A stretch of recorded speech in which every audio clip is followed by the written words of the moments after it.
Seorang pria tangguh bernama Jason Statham sedang mengantarkan anaknya ke lokasi pertandingan. Di tengah perjalanan, Jason menghentikan mobil di sebuah persimpangan, lalu turun untuk membeli pancake. Sayangnya, sekelompok mafia profesional telah membuat rencana. Mereka akan merampok truk uang di persimpangan ini hari ini. Pembagian kerja juga sudah jelas. 2 orang bertanggung jawab untuk menghentikan truk uang dengan sebuah mobil besar. 1 orang bertanggung jawab untuk memotong kaitan truk uang dengan ekskavator. Personil yang bersisa bertugas meledakkan pintu mobil dan mulai menjarah. Saat itu, putra Jason sedang mendengarkan musik di dalam mobil. Dia tidak sengaja menoleh dan melihat apa yang terjadi di luar. Seorang mafia melihatnya di dalam mobil dan langsung menodongnya lalu menyuruhnya keluar dari mobil. Dia sangat takut. Dengan tangan gemetaran, dia menghubungi Jason untuk meminta bantuan. Tapi Jason sendiri sedang menerima telepon dari orang lain. Karena melihat senjata mafia itu, dia terpaksa turun dengan patuh, lalu tiarap di jalan seperti yang diperintahkan. Tapi tiba-tiba sesuatu terjadi. Saat para mafia itu lengah, seorang penjaga mengambil kesempatan untuk menyerang dan merobek penutup wajah mafia. Tapi mafia itu langsung menembak 2 penjaga tersebut. Suara tembakan menarik perhatian Jason. Begitu kembali ke sana, dia langsung berpikir ada yang tak beres. Dia membuang makanan itu dan berlari ke arah 2 mobil itu. Tapi semua terlambat. Anak laki-lakinya yang sudah menyaksikan aksi para mafia di tempat dengan kejam sampai berlumuran darah. Mafia jahat itu tak mau meninggalkan saksi. Mereka juga menembak Jason hingga ambruk. Setelah ambruk, Jason tetap menatap mafia itu. Walau sudah sekarat, dia berusaha mengingat wajah si pembunuh itu. Setelah perampokan selesai, mafia tersebut pergi. Tapi mereka tidak tahu, Jason belum mati. Mereka belum menyadari bahwa tindakan mereka benar-benar bisa mendatangkan masalah. 3 minggu kemudian, dengan 6 tembakan, Jason menghadapi 3 kali operasi. Hingga akhirnya selamat. Dia berhasil sadarkan diri karena keinginan untuk bertahan hidup. Dia melihat istrinya yang duduk di samping dalam keadaan sedih. Dia tak peduli, walau dokter berusaha mencegah. Tapi dia tetap memegangi tubuhnya yang belum pulih total, dan berusaha keluar dari rumah sakit. Sekarang, Jason merasa sangat benci dan ingin balas dendam.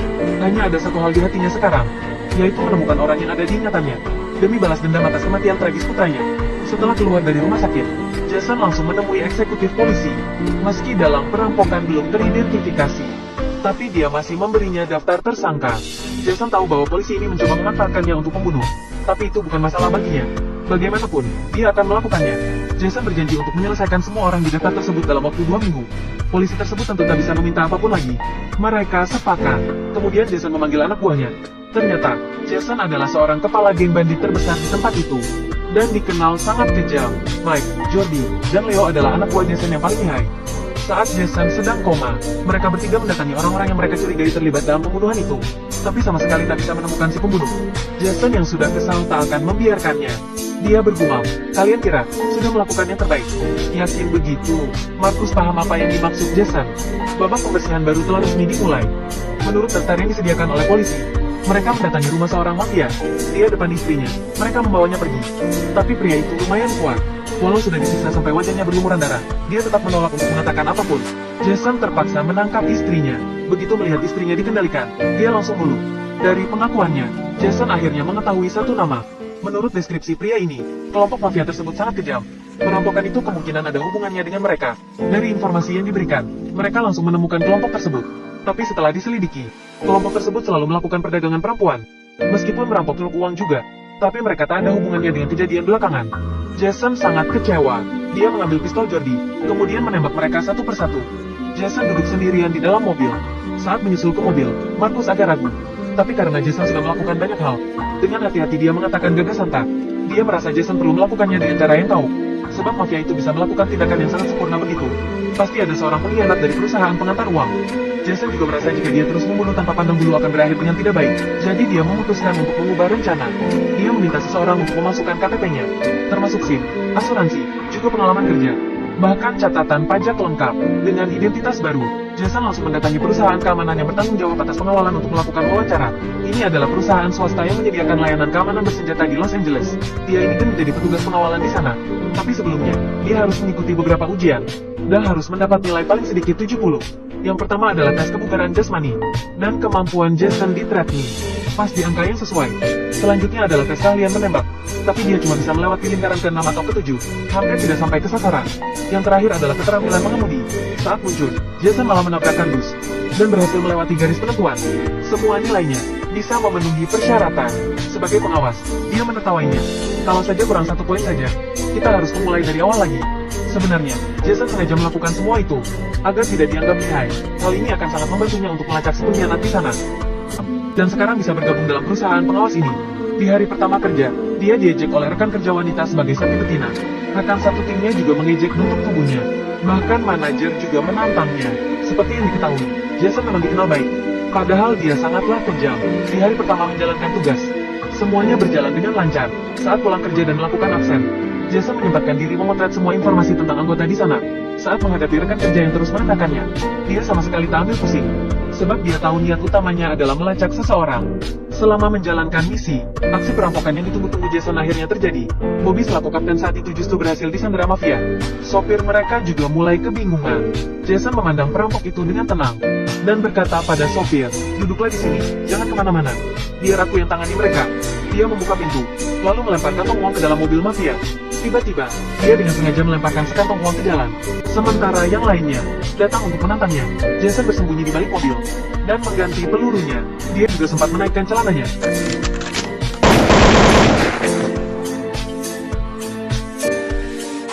Sekarang hanya satu mafia saja yang tersisa. Perampok yang belum pernah melihat pemandangan seperti itulah melarikan diri. Jason, yang mengejar, menembak kakinya sebelum dia berlari terlalu jauh. Lalu mendekat. Jason tahu pria itu bukan orang yang dia cari. Dia langsung menembaknya sampai tewas. Saat rekan-rekannya tiba, pertempuran telah berakhir. Mereka tercengang melihat apa yang terjadi. Jantung mereka juga berdegup semakin kencang. Apa dia sudah kesambet iblis? Setelah keluar, Jason kembali membuka penutup wajah mafia itu. Sayangnya, mafia itu bukanlah orang yang sudah membunuh putranya. Wajah Jason penuh kekecewaan. Saat ke kantor di hari kedua, sikap si manajer tampak berubah padanya. Sementara di benak rekan lainnya, dia seolah menjadi pahlawan. Akhirnya, Jason berhasil bertahan di perusahaan tersebut selama 3 bulan tanpa bahaya apapun. Suatu hari saat sedang menjalan tugas penjagaan seperti biasa, mereka kembali bertemu mafia.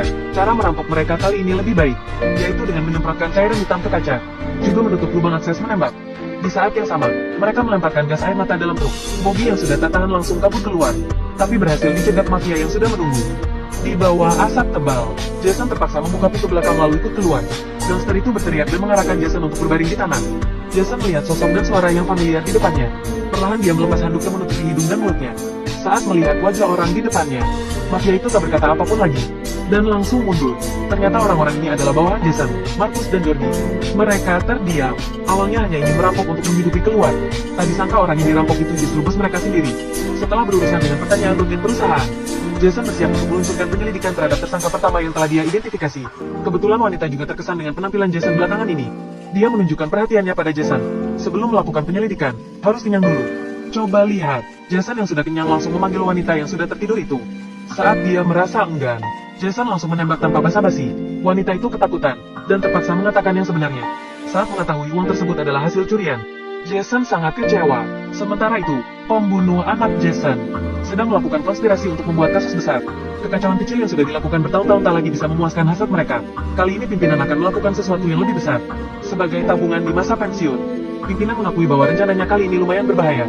Targetnya bukan truk uang, melayankan gudang di perusahaannya. Saat bawahannya sudah yakin, pimpinan langsung mengumumkan tanggal mainnya, yaitu di hari Jumat Black Friday.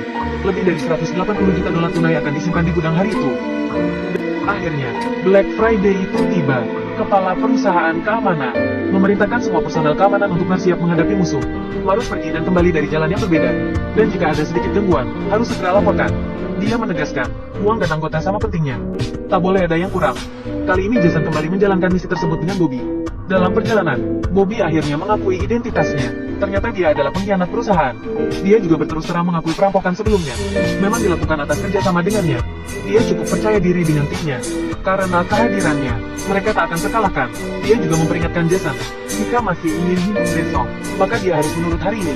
Jason akhirnya mendapatkan senyum di wajahnya. Mangsa benar-benar sudah terhidang di hadapannya. Hari ini, pembunuh sang anak akhirnya muncul. Bobby mematikan kamera di mobilnya, lalu membawa mobil tersebut ke gudang terpenggalai yang telah disepakati sebelumnya. Setelah menanggapi pertanyaan dari markas besar tentang kamera itu, dia memanggil rekan tim untuk memasukkan bawaannya pada mobil lain. Jason diminta turun dari mobil. Tangannya diikat. Dia juga diperingatkan untuk bersikap baik. Bobby memanggil rekan tim untuk memasukkan bawaannya pada mobil lain. Jason diminta turun dari mobil. Tangannya diikat. Dia juga diperingatkan untuk bersikap baik. Keempat perampok itu langsung bersembunyi di bagasi truk uang. Dengan kerjasama Bobby dan Jason yang dijadikan sandera, truk uang berhasil memasuki gudang perusahaan keamanan. Pertempuran akan dimulai. Truk pembawa uang tunai yang tampak normal ini sebenarnya menyembunyikan 4 perampok bersenjata di bagasi. Tujuan perjalanan mereka adalah merampok uang sebesar 180 juta dolar yang disimpan di gudang. Dengan kerjasama dari pengkhianat perusahaan, truk itu berhasil memasuki gudang dengan lancar. Setelah Bobby turun dari mobil, dia bertingkah seperti tidak terjadi apa-apa, bahkan mengobrol dengan orang yang lewat di sana. Perampok di dalam mobil mengambil kesempatan untuk keluar dengan tenang, lalu mengendalikan pengawas. Bobby juga berpura-pura tidak bersalah dan mengumpuk. Dua anggota tim mengantar Jason ke lemari besi. Mereka menggunakan Jason sebagai ancaman untuk memeras personel keamanan agar menyerah. Penjaga keamanan yang takut mati dengan cepat menyerah. Kaki Jason juga diikat dan ditendang ke lantai. Tim perampok lain menggunakan Bobby sebagai sandera agar bisa masuk ke ruang kendali. Tak disangka penjaga di dalamnya sangat handal dalam menguasai senjata. Mereka mulai bertempur dengan sengit, tapi peralatan di antara kedua belah pihak sangat berbeda. Perampok yang cepat bisa mengendalikan situasi dengan bantuan setelan anti peluru yang lengkap. Pria gendut di ruang kontrol segera berbaring telungkup dan merentangkan tangannya. Karena terlihat sangat penurut, perampok tidak terlalu memperdulikannya. Setelah membuka tombol kontrol pintu perusahaan, dua perampok yang menunggu di luar berhasil masuk. Sejauh ini, perusahaan keamanan telah dikendalikan oleh perampok, tapi mereka tidak punya banyak waktu. Polisi telah memperoleh informasi kejadian. Mereka harus menyelesaikan pertempuran dengan cepat. Jika tidak, begitu SWAT tiba, mereka tidak akan memiliki kesempatan. Kelompok polisi yang pertama sudah tiba, sementara SWAT masih dalam perjalanan. Setidaknya dalam waktu 8 menit mereka akan tiba. Para perampok langsung memuat uang dengan cepat. Seorang satpam yang menyelinap melalui jaring berusaha menembak untuk mengalihkan perhatian perampok. Jason, yang telah menunggu kesempatan juga berbalik. Dia merampas senjata perampok dan menembak kakinya, lalu mencekiknya dengan kuat. Perampok itu tewas. Jason mengambil pisau untuk membebaskan diri. Saat membuka helmnya, lagi-lagi bukan orang yang gua cari. Jason membebaskan dua rekan di hadapannya, lalu berganti pakaian dengan seragam perampok. Kemudian mengambil senjata perampok lainnya. Perampok itu agak kebingungan. Dia melepas helm untuk memeriksa situasi, tapi yang dia terima adalah tembakan dari Jason. Saat mereka sedang lengah, Jason memasukkan ponselnya ke dalam tas uang. Tak lama, perampok lain merasa ada yang aneh. Seorang perampok mendekati tempat persembunyian dua pekerja. Jason langsung muncul dan menembak, tapi mereka sama-sama mengenakan jas anti peluru. Jason terpaksa menyerangnya dari jarak dekat. Dia menikamnya dengan pisau. Saat para perampok itu akan mundur, dua penjaga keamanan yang lolos dari maut di dalam mobil pengangkut uang mencoba menghalangi mereka dengan tembakan. Sebagai pengkhianat, Bobby kembali menjebak pekerja dan meminta senjatanya, lalu menembak dua orang itu dengan kejam. Jason yang sudah terluka tiba tepat waktu. Dia menyeret tubuhnya, lalu memulai babak baru pertempuran dengan perampok yang akan pergi. Berkat kerjasama dengan rekannya, dia berhasil membunuh seorang perampok. Tiba-tiba, Bobby muncul di dekatnya. Jason yang tidak berjaga, langsung tertembak dan terjatuh. Bobby yang sudah brutal itu tidak membiarkan satu orang pun selamat. Jason yang terluka parah hanya bisa melihat pembunuh yang membunuh putranya mengendari mobil dan pergi. Dia sendiri cuma bisa berbaring dan tak bisa bergerak. Saat itu perampok menabrak mobil polisi, lalu melarikan diri. Polisi berusaha mengejar, tapi perampok sudah merencanakan semuanya. Mereka membawa mobil masuk ke sebuah garasi tak jauh dari sana, lalu memasang brikade. Polisi tak bisa menerobosnya. Polisi mengira perampok itu hanya kura-kura dalam perahu. Mereka tak tahu, garasi tersebut bawah tanah tetapi terhubung ke saluran air yang dibangun selama perang dingin. Saat polisi mengerahkan semua prajurit ke pintu keluar, pria tak tahu malu ini justru membunuh kaptennya sendiri. Dengan rombongan berjumlah 7 orang, dia dan Bobby akhirnya selamat. Mereka mengangkut uang tersebut ke pintu saluran dengan motor. Di sana ada kendaraan yang sudah dipersiapkan sebelumnya. Saat sedang memuat uang tersebut, Bobby kembali melakukan aksi serakah. Dia akan membunuh rekannya itu dan mengambil semua uangnya. Tapi dirinya malah dibunuh oleh pria itu setelah membuka pintu. Sekarang, pria tersebut, yang sudah membunuh anak Jason menjadi satu-satunya orang yang menang. Saat itu polisi sudah menemukan saluran air di bawah tanah. Tapi semua sudah terlambat. Pria itu sudah membawa semua uangnya. Di depan para polisi, dia melarikan diri dengan sangat gagah. Lalu kembali ke rumah, lalu mandi. Saat keluar sambil bernyanyi, tiba-tiba terdengar ponsel yang berdering. Dia memeriksa dan menemukan suara itu berasal dari tas uang. Saat dia belum sadar apa yang terjadi, suara Jason justru muncul dari belakangnya. Pria itu mengira Jason menginginkan uangnya, tapi Jason malah melempar sebuah dokumen. Dia membacanya. Peluru A1 dan A2 masuk ke paru kanan dan menyebabkan kolaps. Peluru B1 menembus hati. Peluru C1 dan C2 merobek hati. Kematian karena kehilangan darah dan hantaman. Pembunuhan.